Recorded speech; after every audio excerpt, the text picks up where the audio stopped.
Today we talk about how can you download your data on your Hinge app. We go to figure out this solution or know how you can do that on your app.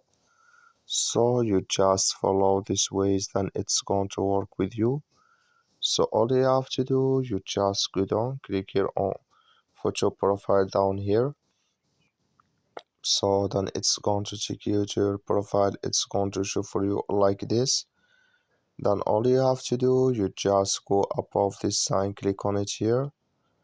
So then it's going to take you to this list. It's going to show for you like this here.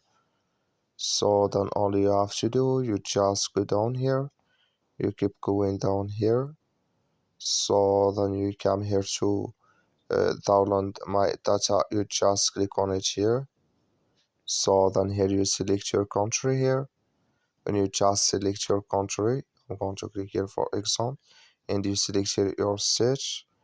So when you select it, you click here on download my data, then it's going to delete with you. That's all. Thank you for watching. Don't forget to support us by liking, subscribe.